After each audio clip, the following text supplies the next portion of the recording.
Buenas tardes. Hoy, jueves 20 de marzo del año 2025, voy a dar inicio a la charla número 102. Hoy me voy a referir a un tema que es un tanto conocido, pero en forma confusa.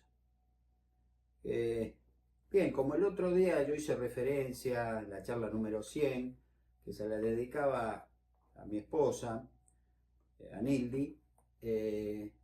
Bueno, hoy, como muchos no conocen nuestra historia, también se la voy a dedicar porque pasado mañana, el sábado 22 de marzo, se van a cumplir 23 años de su cobarde asesinato en un intento de robo al detenernos en un semáforo. La situación de nuestra patria en el año 2002 era muy complicada, marzo del 2002, y lamentablemente tengo que, por lo menos mi opinión, que decir que hoy no ha cambiado mucho.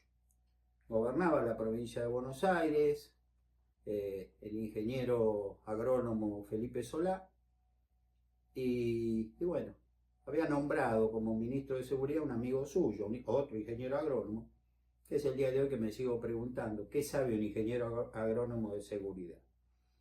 Hoy, el mismo signo político, el justicialismo, gobierna la provincia de Buenos Aires y verdaderamente la situación en la que estamos viviendo los bonaerenses, por lo menos la gente que vive en el Gran Buenos Aires, en Quilmes, es muy delicada.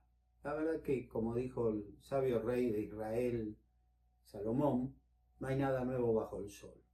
A veces parece que 23 años no es nada y estamos en la misma situación caótica de ese entonces. Ya no cortamos las veredas como hacíamos antes, no lavamos los autos en las veredas. No, esas costumbres son algo del pasado, de allá lejos y hace tiempo. Título de la obra maestra de mi admirado y querido Guillermo Enrique Hudson. Así que bueno, mis queridos amigos, le dedico esta obra, esta charla con todo cariño a quien fuera mi esposa, la madre de mis hijos, y lamento que su muerte haya sido nada más que la antesala de tantos cientos y cientos de muertos que han venido ocurriendo sin que nadie le ponga el cascabel al gato. Porque generalmente los derechos humanos son de los delincuentes, las víctimas no los tienen. Disculpen esta pequeña digresión. Bueno, hoy me voy a referir a los asesinatos del domingo 26 de agosto de 1833. En el tomo 1 de la saga Radiografía del Imperialismo Británico, en este momento estamos transitando ya la mitad del tomo quinto, ¿no? En el primer tomo, yo, al pasar revista a los acontecimientos relacionados con un periodo histórico comprendido entre el 1375 y 1805, en el capítulo 11, llamado Robinson Crusoe, en homenaje, en honor a la gran obra de Daniel Defoe, un gran escritor inglés, que, por si no lo recuerdan, formaba parte del servicio de espionaje de Inglaterra cuando todavía ellos estaban tratando de conquistar y anexar Escocia, como lo van a hacer. En esta hermosa obra, Robinson Crusoe, al concluirla, él elevó el borrador al contralor de las autoridades. ¿Cómo? Sí.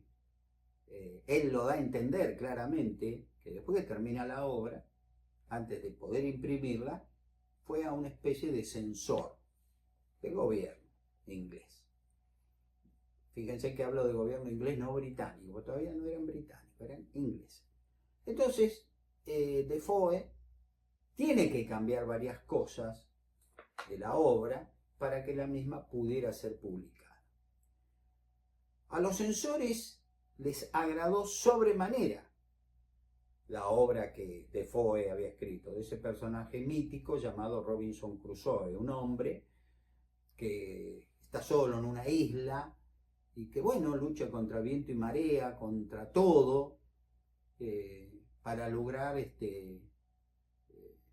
perseverar, seguir viviendo, y cómo él va logrando prácticamente lo imposible: vivir solo y no desfallecer, no morir.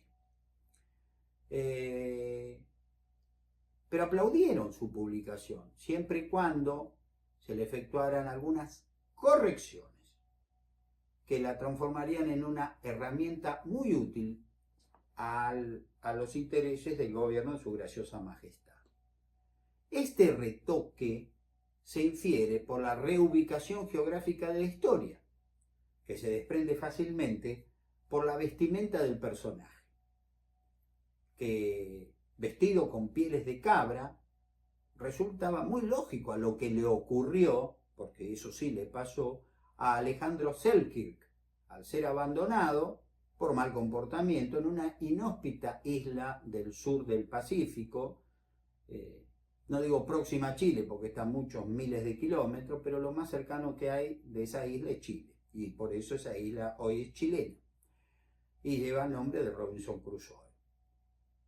Era una isla donde lo único, o por lo poco que había para comer, eran los frutos del mar o cabras, que, como ya expliqué en su momento, fueron dejadas ex profeso por los británicos, por los ingleses, en las islas ahí perdidas de todo el mundo, para tener alimento fresco cuando un barco de esa nacionalidad tocara una de esas islas. Entonces, por supuesto, luego de comer la carne de las cabras, usó Selkirk los cueros para vestirse, ¿no es cierto? Y sobrevivir en una isla muy, muy inhóspita. Pero esa vestimenta se da de bruces con donde se traslada la obra, por obra del gobierno, que la ponen prácticamente en la desembocadura del Orinoco, donde en la zona del Caribe, un calor impresionante, pero Robinson Crusoe sigue vestido con pieles de cabra. No se entiende. Yo creo que Daniel Defoe lo hizo a propósito. También habla de la exuberante vegetación que había en la isla del Caribe, cuando en la verdadera, donde estuvo Alejandro Selkirk, persona que inspira al personaje Robinson Crusoe, no había nada prácticamente, soledad, rocas y nada, la nada misma. Por último, cuando esta obra ya sale, se ha producido la unión de Escocia, la unión forzada de Escocia con Inglaterra, y ha nacido el reino británico, ¿no es cierto? Entonces cambia la bandera, como yo ya lo expliqué en su momento, no me voy a volver a referir a eso. Pero lo importante de esta obra de 1710, esta unión se produce 3 años antes, es cómo Defoe ejerce una pequeña rebeldía contra la orden del gobierno de modificarle un montón de cosas. No tiene más remedio que aceptarla, porque si no la obra no va a ser publicada. Pero ya desde ese entonces, todo autor que escribía una obra hablando de diferentes partes del mundo, mucho cuidadito. Vos no la podías publicar, las imprentas no te lo iban a publicar si no pasaba, no venía con la orden, diga, el sellito que decía autorizado por el gobierno, con las modificaciones que hay que hacer. Yo les ponía las modificaciones que debe ser. Donde dice tiene que decir tal cosa. Se la cambiaba. O sea que no había una libertad del autor para pensar una cosa, escribirla y imprimirla así, como yo hago, por ejemplo, con mis libros. No. Yo mis libros, vamos a poner estos libros que van a ser 7 sobre Malvinas, yo tendría que elevarlo a algún estamento gubernamental para que ellos me dieran el visto bueno y aceptar sus modificaciones, porque si no, no me iban a permitir editarlo. ¿Qué tal? Eso sí era censura. Bueno, la narrativa de Carlos Darwin, en su obra, Diario de Viaje Naturalista, que parezca mentira, a veces es como va saltando de un lugar a otro, y a veces es un tanto confusa, a veces es quizás hasta es un tanto molesta su lectura. La obra hay que leerla un par de veces, yo la he leído varias veces, y creo que logré enganchar el por qué lo hizo. Primero me pregunté, Darwin escribía de una manera tan, a veces, alocada, que saltaba de un tema al otro, ¿no? Era un científico, tomaba nota, era riguroso. No, evidentemente, él lo escribió de una manera, pero se lo permitieron publicar de otra. Si no, no lo hubiera publicado. Por eso digo, considero que no. Como buen científico era preciso y claro en sus descripciones. Por lo tanto, estoy convencido que hubo otra mano, la del gobierno británico, que se entrometió para evitar que su relato fuera en algunas partes todo lo claro que debería haberlo sido, pues ello, por razones que al gobierno sabía, solo el gobierno lo sabía, le interesaba. Es decir, mejor que sea confusa la cosa, que sea tan clarita no nos conviene. El propio Darwin, ¿no? O quien escribió como si lo fuese, expresó que en algunos pasajes, y ahora cito al autor, a Darwin, alteraba el orden de los factores, es decir, el resultado fue un texto, repito, un tanto confuso. ¿Dónde dice esto? Precisamente en su obra Diario de Viaje de un Naturalista. En el capítulo 2, llamado Maldonado. Al relatar lo sucedido el jueves 26 de julio de 1832, en un apartado que parece insignificante, pero que no lo es, Darwin nos explica el motivo por el cual él va a escribir de esta manera y otra, cómo aparece la obra. Lo cito. Para evitar inútiles repeticiones, extracto las partes de mi diario referente a las mismas comarcas, sin atender el orden en que las visitamos. Es decir, le obligan a cambiar y por eso la obra a veces es un tanto confusa. Porque pronto dice una cosa, en otros capítulos posteriores la repite y o se va antes del tema X. ¿Me entiendes? Va cambiando. Pero eso porque lo obligaron. A él y a todos los escritores. Comenzando con Daniel Defoe en Robinson Crusoe. Esto demuestra que la censura gubernamental británica, imperante en los días de Daniel Defoe, el autor de Robinson Crusoe, seguía vigente un siglo y medio más tarde.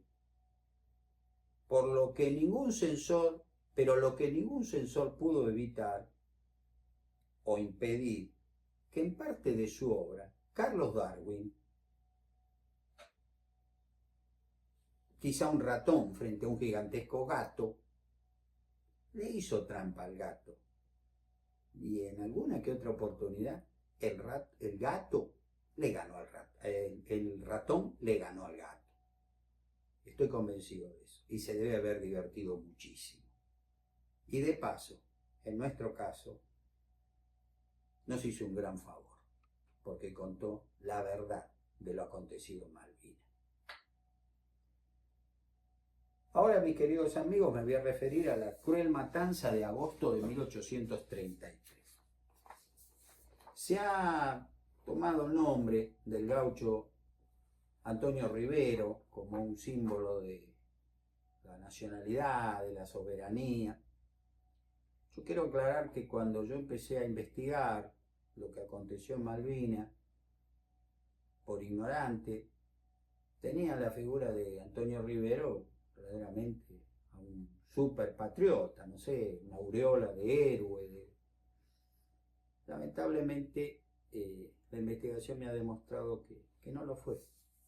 Y no lo digo con placer, lo digo con tristeza. Me hubiera gustado que Rivero lo hubiera sido un héroe, pero bueno.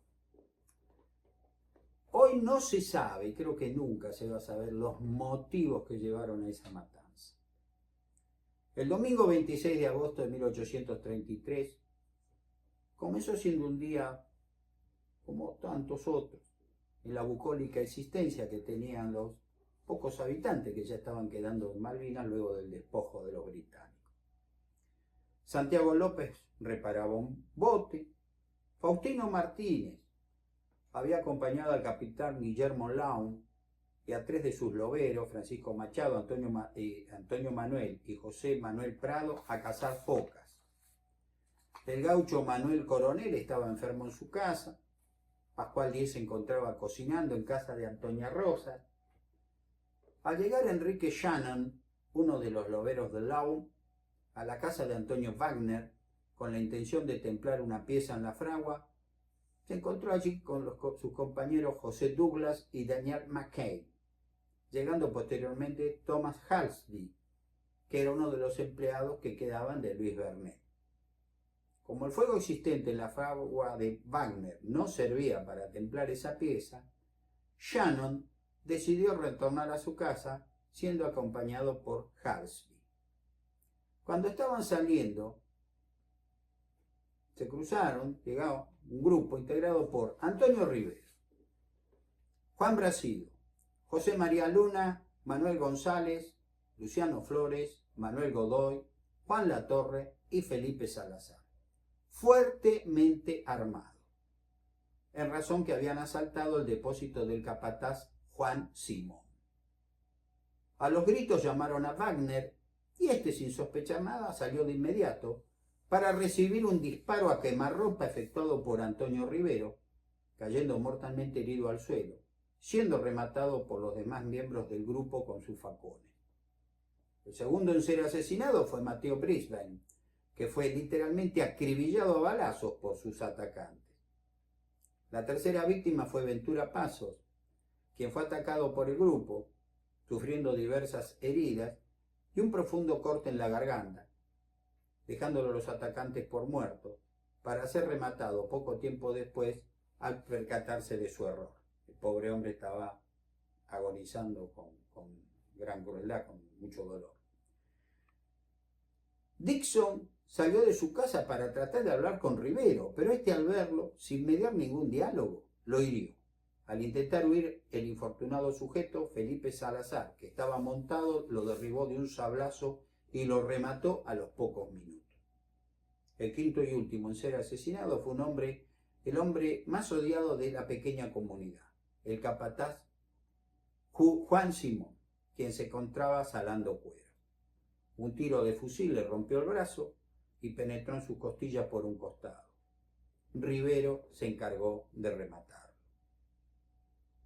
Había concluido de ese modo la matanza, que bien se puede definir como una estúpida y cobarde carnicería. En un billete que salió hace unos años, que acá les voy a mostrar, lo vemos a supuestamente el gaucho Antonio Rivero montado en un caballo, ondeando en su brazo derecho la bandera argentina. Esta es una composición, acá está el crucero General Belgrano, en fin. Vamos a poner que la obra se hizo con la mejor de las intenciones, pero eso no fue cierto. Aparte, si uno observa el caballo, el corte prácticamente al ras de su cola, y cómo está montando este hombre, Esto ha sido sacado seguramente del Festival de Dome Folclore de Jesús María, porque en esa época, primero, como yo ya expliqué, los caballos existentes ahí eran de baja talla. Segundo, los gauchos no le cortaban la cola a los caballos en esa época, se la ataban a lo sumo, no los cuidaban mucho, y menos que Antonio Rivero haya estado eh, revoleando una bandera. En la otra parte de este billete de 50 pesos, vemos aquí, en esta parte, una isla, vemos las Islas Malvinas y una isla que no es otra que la isla Georgia. O sea, amontonaron con una muy especial idea, no sé, del mapa, agruparon unas islas que están muy separadas de las Islas Malvinas, que dependen de la gobernación de las Malvinas. Y acá abajo, bueno, supuestamente esta figura muy rechoncha sería un petrel, que verdaderamente los petreles tienen otra imagen, ¿no es cierto? Esto más que parece un pájaro dodo, que es una ave gordita extinguida en las Islas Mauricio, ¿no? Pero bueno, vamos a ponerle que el homenaje quiso ser muy bueno, pero no fue muy feliz, a mi modo de ver. La confusa situación emergente. Como fue, la matanza fue así. No se entendía qué pasaba. Los asesinos, luego de apoderarse de los botes de la ciudad, tomaron la casa de Santiago López como su cuartel general, previo saqueo de la casa de Faustino Martínez. Fíjese que López y Martínez fueron los que acompañaron a Darwin a dar esa vuelta, como expliqué la charla pasada. Al otro día, los asesinos quisieron hablar con los aterrorizados pobladores, que no entendían el porqué de la masacre. Pero la propuesta fue rechazada de plano, y así que fue que se refugiaron en la casa del afortunado Thomas Halsby, personaje bastante extraño en esta tragedia. El miércoles 29 de agosto se le unieron las 3 mujeres, los 2 niños y los 4 hombres restantes, entre los cuales se encontraba Santiago López. Se refugiaron en esa casa. Fíjense que de una población de casi 150 habitantes a diciembre de 1831, ahora eran 20 personas. Desastre. La verdad que entre lo que hizo la Lexington, ¿cuánto daño nos hizo? ¿Cuánto daño nos hizo?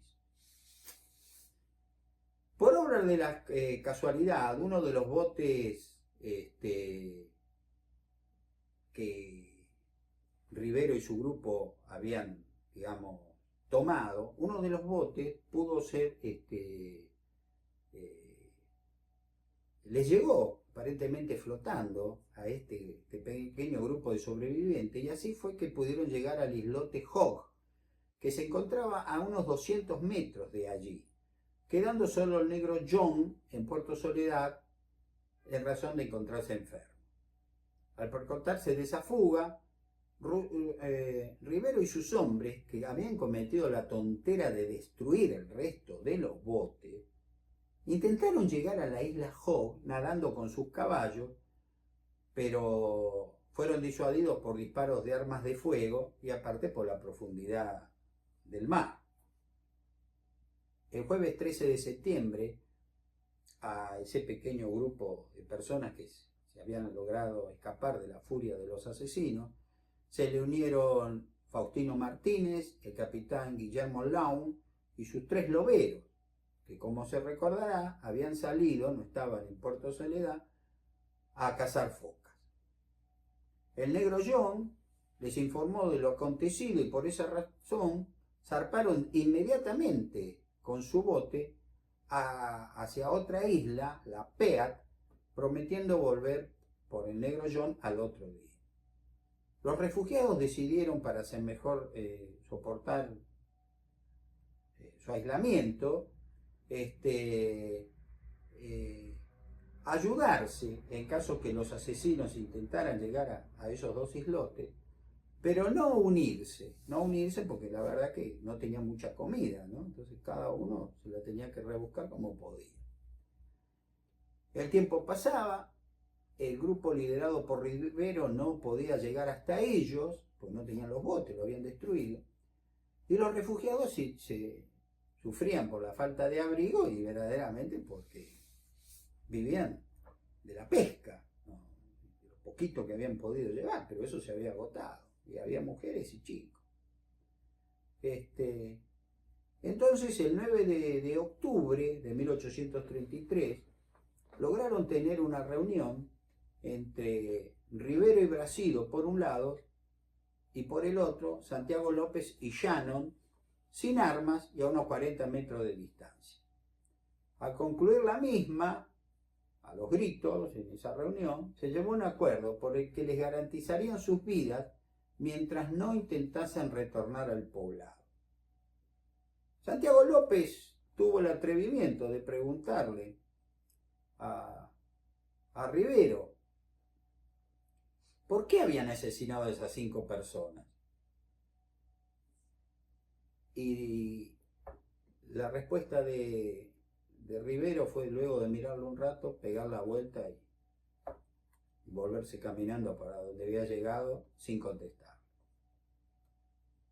Días más tarde llegó a las Malvinas el barco inglés Hopeful, cuyo capitán, Enrique Rea, volvió a izar nuevamente la bandera británica en el poblado, como solo él había llegado a reaprovisionarse.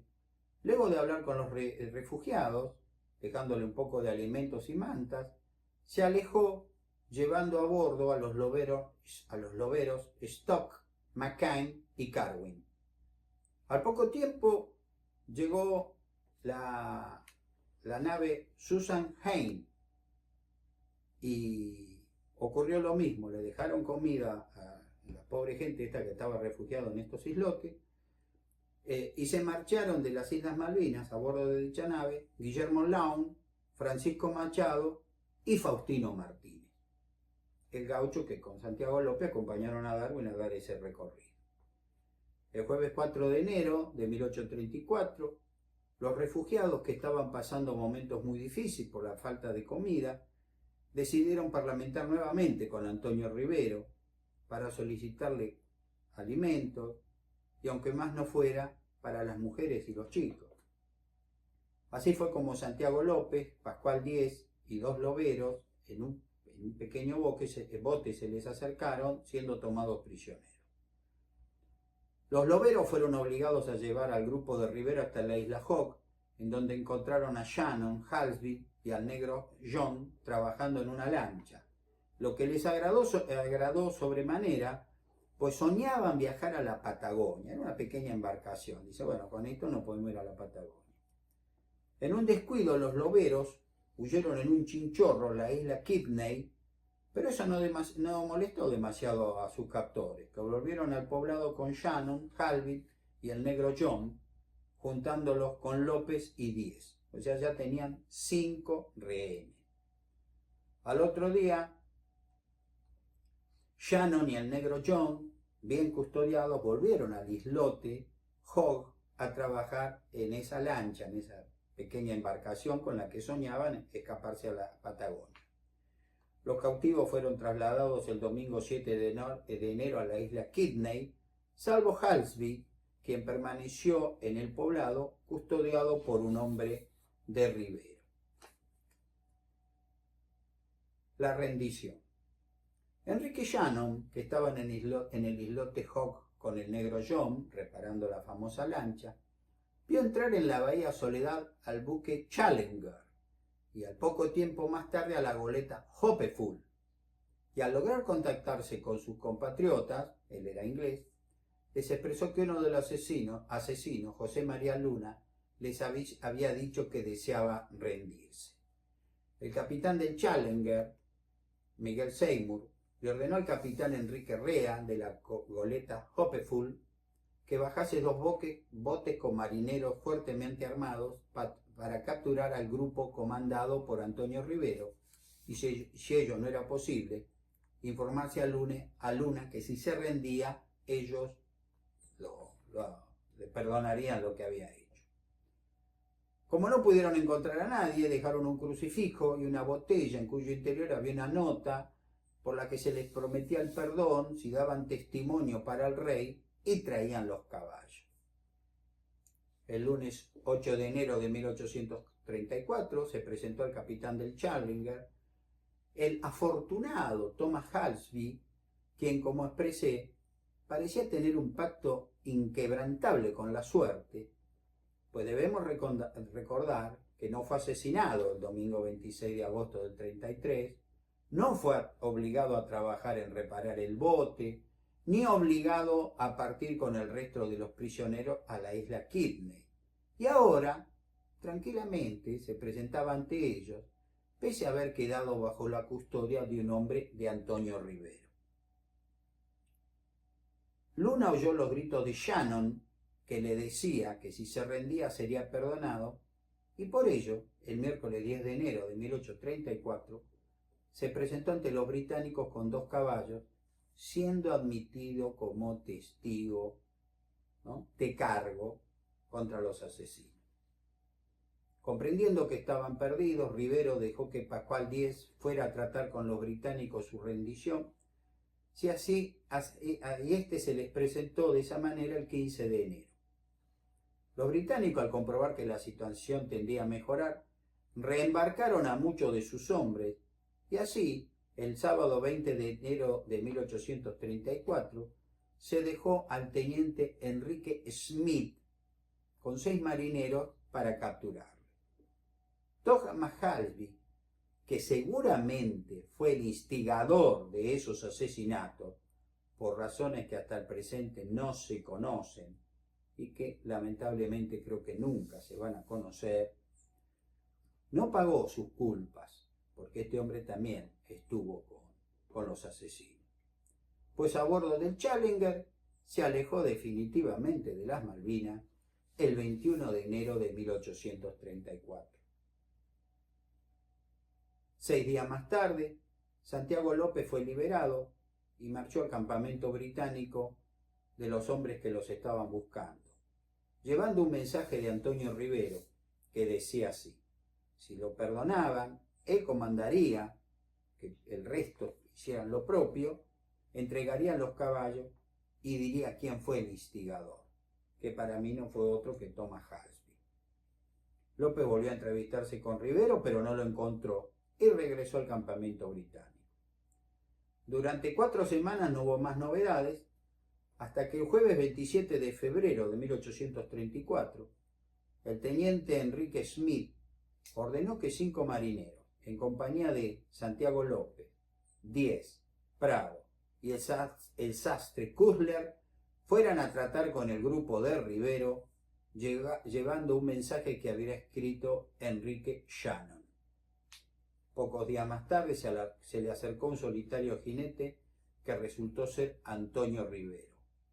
López se le acercó y le preguntó por qué no lo había esperado, y este le respondió que el grupo estaba muy dividido, ya que solo él y Luciano Flores querían rendirse, mientras que el resto no quería hacerlo. Con esa información, la partida se acercó al campamento y pudo tomar prisionero al resto de los asesinos. Antonio Rivero solicitó quedarse con Flores hasta que pudiera montar y llevarlo al poblado, lo que fue aceptado, por lo que la partida regresó a Puerto Soledad el viernes jueves 7 de marzo con sus 4 prisioneros. Smith, muy contento por el desarrollo de los acontecimientos, envió a la isla Peak a todos los cautivos a fin que no pudieran huir. Todo había terminado. El nuevo arribo del Beagle. El lunes 10 de marzo de 1834 volvió a hacer su entrada en el puerto, en el poblado de Soledad, el Beagle, pero esta vez acompañado por otro barco británico que lo ayudaba en sus expediciones, el Aventure.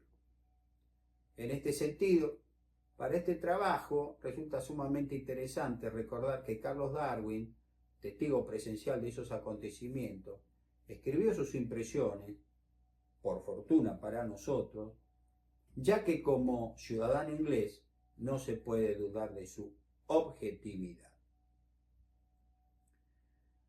Como expresé al principio de este capítulo, que quizás su lectura puede resultar un tanto confusa, los hechos fueron así, él nos dejó, Darwin, un relato muy completo de sus viajes por nuestras tierras.